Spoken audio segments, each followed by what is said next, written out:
Kita hidup di zaman microwave, tapi mimpi-mimpi besar masih butuh waktu seperti oven batu. Anonim, pernahkah kamu merasa semua orang bergerak begitu cepat, tapi kamu sendiri seperti tertinggal di belakang? Kamu scroll TikTok, dan di sana ada anak muda yang sudah punya rumah mewah, bisnis mapan, atau hidup keliling dunia. Kamu buka Instagram, dan semua orang terlihat bahagia, sukses, dan produktif. Di tengah itu semua, kamu duduk sendiri sambil bertanya, apa yang salah dengan aku? Kita hidup dalam budaya cepat, semua serba instan. Makanan instan, informasi instan, bahkan kesuksesan pun tampaknya bisa dicapai secara instan. Namun yang jarang dibicarakan adalah harga yang harus dibayar dari semua kecepatan itu. Kita kehilangan sesuatu yang sangat penting, proses. He who hurries cannot walk with dignity, Tiongkok kuno. Budaya cepat menciptakan ilusi bahwa semua bisa didapat tanpa menunggu. Kita diajari bahwa jika hasilnya tidak langsung terlihat, maka itu tidak layak dikerjakan.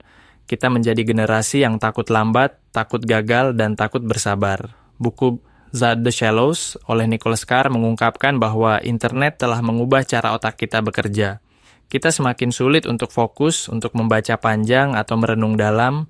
Kita ingin hasil bukan perjalanan. Kita ingin pencapaian bukan pemahaman.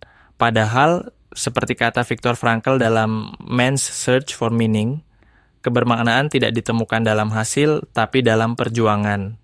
Great things are not done by impulse, but by a series of small things brought together. Vincent van Gogh.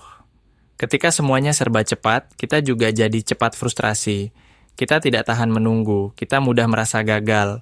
Kita kehilangan kesabaran terhadap diri sendiri. Dan yang paling menyedihkan, kita membandingkan proses kita dengan hasil jadi orang lain.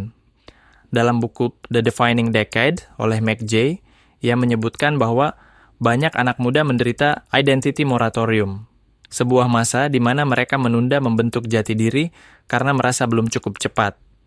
Akibatnya, banyak yang merasa hampa, cemas, dan kehilangan arah. Don't compare your beginning to someone else's middle.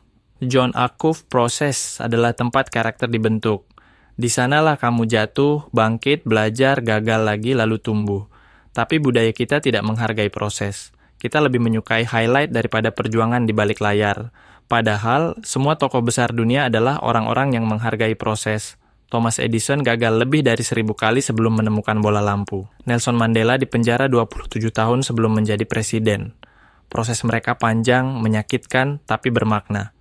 Adversity is the first path to truth. Lord Byron dalam budaya cepat, kita lebih memilih kuantitas daripada kualitas. Lebih banyak followers, lebih banyak views, lebih banyak uang, tapi kita kehilangan kedalaman. Kita tidak lagi membaca buku sampai tuntas, tidak lagi duduk diam dan berpikir. Buku Deep Work oleh Cal Newport menjelaskan bahwa fokus mendalam adalah aset langka di zaman digital.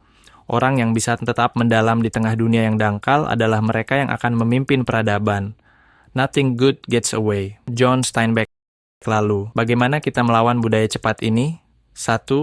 Kultus proses. Jadikan proses sebagai identitas daripada mengatakan, aku ingin jadi sukses, mulailah dengan, aku ingin jadi orang yang bertumbuh. Sukses akan jadi efek samping. 2. Bangun kemampuan deep work. Matikan notifikasi. Sediakan waktu 90 menit untuk satu tugas mendalam setiap hari. Fokus bukan kemampuan bawaan, tapi kebiasaan. 3. Hidup lambat secara sadar, slow living, ambil waktu untuk berjalan tanpa tujuan, menulis jurnal, atau sekadar duduk dalam diam. Dalam keheningan, kita menemukan kejelasan, menyukai hal kecil yang tidak terlihat, cintai hal-hal kecil, membuat kopi sendiri, merawat tanaman, menulis dengan tangan. Proses kecil ini memperkuat kesadaran kita. Nature does not hurry yet everything is accomplished. Lao Tzu 5. Berani menunda. Validasi. Tidak semua perjuangan harus langsung mendapat pengakuan. Kadang kerja kerasmu dibayar setelah bertahun-tahun. Dan itu tidak apa-apa. Be not afraid of growing slowly. Be afraid only of standing still. Pepatah Tiongkok. Generasi kita dibentuk dalam dunia yang ingin semua hal terjadi sekarang juga.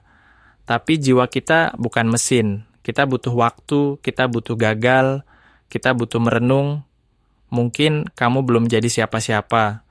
Mungkin kamu masih di jalan yang membingungkan.